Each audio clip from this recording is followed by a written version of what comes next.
Teman-teman yang dirahmati Allah Subhanahu wa taala, saya yakin semua kita pernah ngerasa GR. Ada yang nggak pernah kegeeran? Kalau saya dulu sering. Salah satu ciri orang yang masih sendiri itu adalah kegeeran. Karena kalau dia udah berdua nggak mungkin kegeeran kan ya. Kegeeran itu kan karena belum ada yang pasti kan. Sehingga dia kayak mensugesti diri sendiri bahwa dia tuh diinginkan, walaupun sebetulnya enggak. Ngerasa diistimewakan walaupun biasa aja. Dan kegeeran ini kadang-kadang jadi kayak hiburan juga ya, sebelum kita tahu realitanya ya. Selama kita belum tahu yang benarnya apa, GR kayak gitu sering bikin kita terhibur. Oh iya ya dia mikirin saya. Oh iya ya kayaknya dia pengen balikan. Tahu dari mana dia pengen balikan? Ini postingan saya di like gitu. Diperhatiin misalnya ada 60 like gitu ya. Perhatiin satu-satu, dilihat. Oh nggak ada. Posting lagi, lihat lagi, nggak ada. Posting lagi, sekali ada, wah tuh GR langsung tuh. Langsung fallback. Terus fallbacknya tuh request dulu, tapi pas request lama baru tahu realitasnya kemarin dia tuh bukan nge-like, salah tekan gitu. Dia pengen apa gitu, dikirain ada nge-tag siapa gitu kan, tekan sekali, ketekan 2 kali akhirnya jadi like. Dan dia nggak terlalu perhatian yang kayak gitu-gituan, GR. Di sekolah dulu pernah GR juga, kadang-kadang kita masuk kelas IPS karena di MIPA kita nggak lulus. Terus dia pas kita lihat list siapa aja yang masuk IPS, dia masuk juga. Wah, kenapa ya dia pilih kelas IPS gitu kan ya? Jangan-jangan gara-gara ada saya, GR gitu. Di kampus juga kayak gitu. Kenapa dia ngambil jurusan yang sama? Kenapa dia nggak pulang-pulang kayak ngerjain tugas juga? Padahal biasanya dia pulang duluan, tapi kali ini pulangnya agak telat. Jangan-jangan nungguin saya. Sering banget yang kayak gitu-gitu bikin kita merasa kayak happy sendiri. Padahal apa yang kita rasain itu nggak pernah terjadi. Semu gitu kan, fana. Jadi GR itu salah satu bukti bahwa dunia itu fana. Nah teman-teman, GR dengan manusia aja kadang-kadang menurut kita tuh agak nggak pas lah. Dan kalau kita sering kegeeran, kita sering kecewa. Makin sering GR, makin sering kecewa. Cuman kalau nggak GR juga jadi dianggap nggak peka. Kalau kita nggak GR, kadang-kadang jadi nggak peka. Kayak misalnya udah punya pasangan, kadang-kadang dia tuh kayak ngasih kode gitu, aduh, malas banget mau keluar misalnya. Dia pengen mungkin kalau kita nggak peka, dia sebetulnya tuh pengen agak kita tuh kayak begging gitu. Ayo dong temenin saya, aku nggak bisa keluar kalau misalnya sendiri, nggak enak kalau makan sendiri, kalau jalan sendiri. Dia pengen digituin. Cuman bahasanya malas aja keluar gitu. Dia nggak pengen keluar tuh gara-gara dia yang berharap. Tapi kitanya nggak kegeeran, akhirnya dianggap sebagai pasangan yang flat, yang nggak peka, yang garing, yang plain. Nah kadang-kadang GR butuh, tapi kalau porsinya kegedean malah jadi pemicu kekecewaan. Nah ternyata GR itu bukan cuman kejadian dalam kehidupan kita sama teman kita, atau sama sahabat kita, atau sama mantan. Kadang GR itu juga yang lebih parah berlaku antara kita dengan Allah. Dan ini tipis banget bedanya antara GR sama husnuzon. Itu bedanya tipis banget. Kita harus husnuzon sama Allah, tapi jangan sampai husnuzon kita ke Allah tuh bikin kita kegeeran, jadi nggak dapat kebaikan apa-apa. Nah bedanya apa? Nanti kita cari tahu dalam beberapa contoh. Gimana caranya kita nggak GR ketika kita berdoa, GR ketika kita dapat musibah, GR ketika kita dapat nikmat. Tapi juga jangan sampai bikin kita berburuk sangka ke Allah. Jangan sampai juga bikin kita nggak bisa membaca tanda-tanda kebaikan dari Allah. Sehingga kalau udah kayak gitu kita malah jadi susah bersyukur. Nah kita akan bahas ini dalam tema tentang GR dalam bahasa Al-Quran mungkin bisa diistilahkan dengan orang yang salah satu di antara amrodul qulub, di antara penyakit hati. Cuman kalau disebut amrodul qulub, penyakit hati kan agak-agak berat ya, dan kurang sering kita alamin. Tapi kalau kegeeran kayaknya semua kita pernah ngalamin yang namanya GR. Kalau buat teman-teman yang streaming dari luar negeri, dari Malaysia, kan ada yang nanya tuh GR apa sih kan? Saya juga susah nerjemahin, ternyata GR itu bahasa Malaysia, baru saya tahu tuh perasaan ya. Perasaan itu bukan meras ya. Perasaan itu GR versi Malaysia atau over confidence. Nah, ada salah satu paragraf ayat GR di dalam Al-Quran. Salah satunya tuh di surat Al-Kahfi. Coba teman-teman buka surat Al-Kahfi ayat 32. Ini kisah orang yang kegeeran. Surat Al-Kahfi ayat 32. Kalau ayat kisahnya sih sampai 44, tapi kita baca beberapa ayat aja. Surat Al-Kahfi ayat 32 sampai 44. Al-Kahfi itu surat ke 18.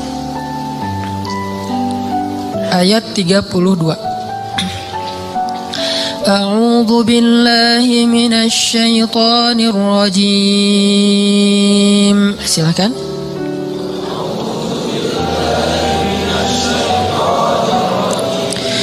Bismillahirrahmanirrahim.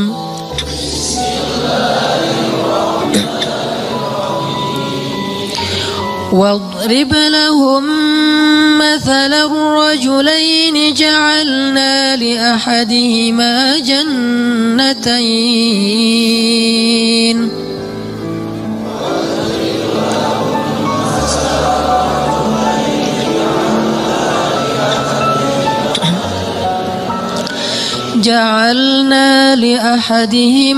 جنتين من أعناب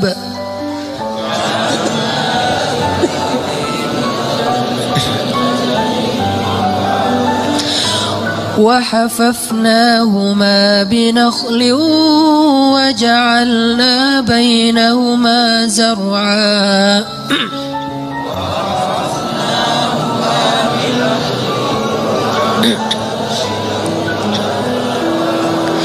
كلتا الجنتين آتت أكلها ولم تظلم منه شيئا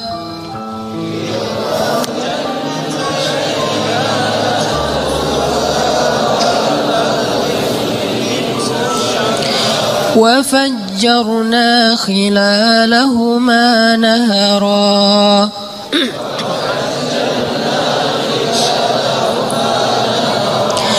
وكان له ثمر فقال لصاحبه وهو يحاوره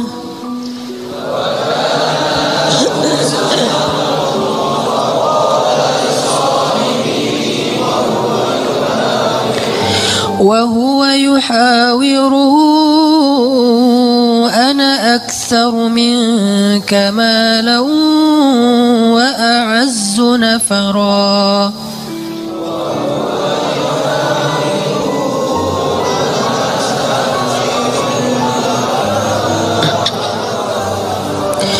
ودخل جنته وهو ظالم لنفسه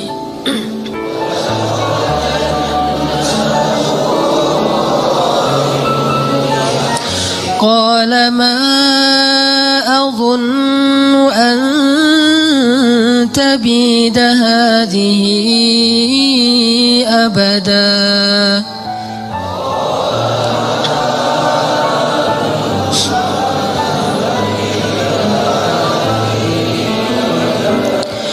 وما أظن الساعة قائمة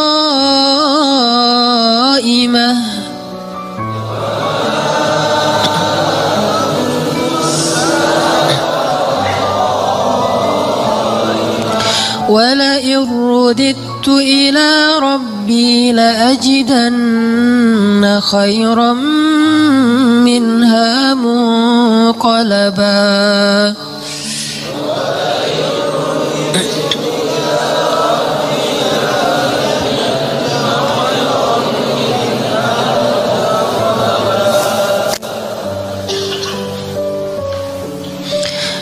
Dan sampaikanlah perumpamaan kepada mereka tentang kisah dua orang laki-laki Bani Israel, yang seorang kafir, namun kami beri kepada dia dua buah kebun anggur yang kami kelilingi kedua kebun itu dengan pohon-pohon kurma, dan di antara kedua kebun itu kami buatkan ladang. Kemudian kebun itu menghasilkan buah yang sangat banyak, yang tidak pernah berkurang sedikit pun. Dan di celah-celah kedua kebun itu kami alirkan sungai. Dan dia memiliki kekayaan yang sangat besar. Maka dia berkata kepada temannya ketika sedang berbicara dengannya, sesungguhnya hartaku lebih banyak daripada hartamu, dan keturunanku lebih kuat. Dan dia memasuki kebunnya dengan sikap merugikan dirinya sendiri karena angkuh dan kufur. Dia berkata, aku yakin kebun ini tidak akan pernah binasa selama-lamanya, dan aku yakin hari kiamat itu tidak akan pernah ada, dan seandainya aku dikembalikan kepada Tuhanku kelak, pasti aku akan mendapatkan tempat kembali yang lebih baik daripada ini. Sadaqallahul azim. Ini contoh orang yang GR. Gimana contoh orang yang GR? Dia itu jauh dari Allah. Malah kalau di ayat ini dia nggak beriman kepada Allah sebetulnya. Dia nggak menyembah Allah, dia syirik. Tapi dia ngerasa diistimewakan oleh Allah. Ada orang yang syariat nggak dia jalanin, ibadah nggak dia lakuin, akhlak nggak baik-baik amat. Dia punya harta tapi nggak pernah mau haji. Punya kelebihan harta nggak pernah bayar zakat, nggak pernah bantu orang lain. Sholat sering ditinggalkan, aurat dia buka. Tapi kehidupannya baik, secara finansial dia sukses, karirnya luar biasa, terus networkingnya luas. Pokoknya hidupnya itu kayak nggak ada kekurangan apapun dalam urusan dunia. Lalu dia berpikir, oh kayaknya Tuhan nggak benci-benci amat sama saya. Jadi nggak penting-penting amat juga harus setaat yang si fulan. Buktinya tuh yang rajin ke masjid masih miskin. Buktinya tuh yang udah menjalankan syariat dengan baik masih susah. Buktinya yang udah haji ternyata kehidupannya nggak lebih baik dari saya. Artinya dia kegeeran, ngerasa bahwa dia itu diistimewakan oleh Allah Subhanahu Wa Taala, padahal dia tuh jauh dari Allah Subhanahu Wa Taala. Ini contoh kegeeran. Atau dalam pekerjaan dia melakukan pekerjaan-pekerjaan yang sebetulnya dia tahu itu nggak boleh, hasilnya itu nggak halal. Pekerjaan yang menzalimi orang lain, baik menzalimi secara sengaja ataupun memang sistemik. Dia sengaja ngezalimin orang kayak curang dalam timbangan gitu kan ya. Atau secara sistem memang jenis pekerjaannya itu menzalimi orang lain sehingga nggak halal. Cuman dengan pekerjaan itu dia sukses gitu. Sedangkan ada temannya yang kata dia terlalu idealis, malah nggak bisa sukses kayak dia. Kegeeran, merasa bahwa oh sebetulnya ini sih nggak masalah kayak gini-gini amat. Yang penting kan saya nanti bantu anak yatim, fakir miskin, menyantuni panti asuhan kayak gitu-gitu untuk menghilangkan less guilty lah. Padahal dalam bahasa Al-Quran kadang-kadang Allah menyebut sanastadrijuhum min haitsu la ya'lamun. Ini dikenal dengan istilah istidraj. Istidraj. Apa itu istidraj? Pasti teman-teman pernah dengar. Istidraj itu Allah udah sampai ke tahap ngebiarin dia. Dan ini adalah paling bahaya dalam hidup seorang hamba, ketika dia dicuekin sama Allah. Kalau Allah masih perhatian sama dia, ketika dia salah Allah tegur. Ketika dia salah Allah kasih kesempatan. Ketika dia salah Allah kasih ujian. Supaya apa? Supaya dia insaf, terus dia balik kepada Allah Subhanahu Wa Taala. Kalau orang masih dikasih ujian, masih dikasih musibah, masih ditegur sama Allah dengan niat supaya dia balik, sebetulnya Allah masih perhatian sama dia. Justru ketika ada orang yang bikin dosa terus Allah biarin aja, nggak ada masalah setelah dia bikin dosa dan seterusnya, kayaknya hidupnya tuh lempeng, nyaman, Sebetulnya Allah lagi nyuekin dia, dan dicuekin Allah itulah seburuk-buruk kondisi seorang hamba. Makanya ada surat pembukaannya itu adalah kata-kata cuek. Makanya surat itu kalau kita baca nggak boleh pakai bismillah. Ta'awuz langsung ke ayatnya, yaitu surat apa? Surat Baro'ah. Atau nama lainnya adalah At-Taubah. Baro'atun. Arti Baro'atun tuh terserah lo deh gitu. Baro'atun tuh arti lainnya terserah kamu deh. Atau saya udah nggak mau ikut-ikutan ya. Atau bahasa lain udah cuek aja deh, biarin aja dia sendiri. Atau bahasa sosmednya Allah unfollow sama dia. Masih mending unfollow, masih bisa dilihat di history ya. Di blog ini baro'atun. Kalau dalam bahasa surat yang lain zarhum, biarkan mereka. Yakhudu wa yal'abu, bersenang-senang, bermain-main. Ini paling bahaya. Dan orang dalam kondisi kayak gini kadang-kadang kegeeran. Cuman kita husnuzon ke Allah, Allah nggak baroah sama kita. Jangan sampai ada kesan gini teman-teman. Kita dulu mungkin pernah mengalami masa-masa yang kelam gitu ya. Atau kalau bahasa ustadz mah, atau bahasa fikih jahiliyah, pernah mengalami masa-masa jahiliyah, banyak dosa, jauh dari Allah, ninggalin sholat kayak gitu-gitu. Hampir semua dosa-dosa besar itu kita pernah ngelakuin. Pas udah hijrah kita ngomong gini, ada untungnya juga sih Ustadz, saya dulu pernah nakal. Kalau enggak saya jadi enggak kayak gini sekarang. Kalau enggak saya jadi enggak tahu kalau itu ternyata bahaya. Jadi dengan saya pernah nakal dulu, sekarang saya bisa ngedidik anak saya. Saya tahu anak saya kalau ada indikasi-indikasi mulai nakal nih, saya tahu banget. Karena saya dulu pernah kayak gitu. Enggak ada untungnya teman-teman. Yang harus kita syukuri bukan kita pernah nakal. Yang harus kita syukuri, kita pernah nakal tapi Allah masih kasih kita kesempatan. Itu yang kita syukuri, kesempatan tuh. Sampai akhirnya kita bisa berhijrah, Allah kasih hidayah, itu yang kita syukuri. Alam yajidaka yatiman fa'awa wa wajadaka dhallan dol. Kenapa dol itu kayak panjang bacanya? Karena sesat jauh gitu kan ya. Kita pernah tersesat jauh. Dan tersesat itu bukan hanya soal akidah, tersesat dalam masalah ketaatan. Kita nggak taat kepada Allah, tersesat jauh, sibuk dengan dunia, kemudian kita foya-foya jauh banget dari Allah. Wa wajadaka dhallan fahada. Allah tarik balik kepada kebaikan. Yang harus kita syukuri bukan dolnya, tapi fahadanya, hidayahnya. Karena kalau kita berpikir untung juga saya dulu pernah nakal, ini bagian dari kita salah faham terhadap Allah. Jadi nggak ada baiknya kita pernah nakal, nggak ada baiknya kita pernah bandel, nggak ada baiknya kita pernah jahiliyah, pernah bikin dosa. Baiknya adalah alhamdulillah kita bisa taubat, bisa hijrah. Dan kalau kita dengar cerita orang-orang yang ngisahin masa lalunya, jangan takjub kepada dianya, tapi kita takjub kepada Allahnya. Ya Allah baik banget ya. Dia udah sejauh itu Allah nggak ilfil sama dia. Dia udah sejahat itu Allah nggak ninggalin dia. Dia udah sezolim itu sama Allah, mencurangi hak-hak Allah. Allah nggak nutup pintu rahmat untuk dia. Allah itu maha baik. Jadi yang kita kagumin tuh Allah yang udah nyelamatin dia dari masa-masa yang sulit. Bukan justru dia, oh hebat ya lo bisa bikin dosa terus taubat. Enggak. Bukan dia yang hebat, Allah yang hebat.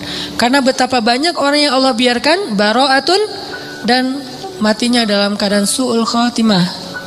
Dan Allah pasti punya alasan yang kita gak mengerti. Yang jelas gak mungkin Allah menzalimi hambanya. Jadi teman-teman, ada orang ketika dikasih nikmat, ketika dikasih kemudahan, ketika dikasih kelapangan rezeki, kadang-kadang dia jadi merasa bahwa oh berarti tidak ada yang perlu diperbaiki dari kehidupan saya. Tidak ada yang perlu diperbaiki dari amal-amal saya. Gak ada yang perlu diperbaiki dari ibadah saya. Karena gak ada masalah dalam hidup saya. Seolah-olah dia baru mau memperbaiki diri kalau ada masalah. Bukankah jauh dari Allah itu masalah paling besar? Musibah paling besar dalam hidup kita itu kalau kita jauh dari Allah. Harusnya kita telat salat subuh juga, itu udah sedih tuh. Bukan hari ini telat salat subuh atau gak salat subuh sampai dijamak dengan duha. Tapi hari ini gak ada masalah. Gak ada kerugian, gak ada musibah, gak ada kecelakaan, gak ada masalah dengan pasangan. Oh jadi aman nih hari ini gak ada masalah apa-apa. Bukankah masalah terbesar itu bukanlah, masalah terbesar kita itu bukan didiemin sama pasangan. Walaupun buat saya itu berat banget. Istri itu kalau udah diem buat saya tuh musibah dunia nih. Diajak ngapa-ngapain sama teman, enggak dah kalau istri saya masih diem. Jadi saya bujuk-bujuk, cium tangan apa, nggak usah dibahas. Pokoknya gimana biar dia mau senyum dong, senyum, paksain senyum, akhirnya dia senyum, alhamdulillah. Tapi sebelum saya maksain dia senyum atau bujuk-bujuk kayak gitu, saya ngelobi langit dulu, langsung wudhu, salat hajat. Ya Allah, Engkau yang menggenggam hati istri saya, balikin dong hati dia ke saya. Pas selesai assalamualaikum, pas ke kiri udah ada dia sebelah sih. Drama banget sih. Nggak penting banget cerita kayak gitu. Yang jelas teman-teman, masalah terbesar kita bukan dicuekin oleh orang yang kita sayangin. Masalah terbesar kita bukan ada musibah atau kecelakaan di jalan. Masalah terbesar kita bukan nggak dapat proyek, tender kita nggak goal gitu. Masalah terbesar kita bukan sakit. Masalah terbesar kita dalam hidup kita itu adalah ketika kita jauh dari Allah SWT.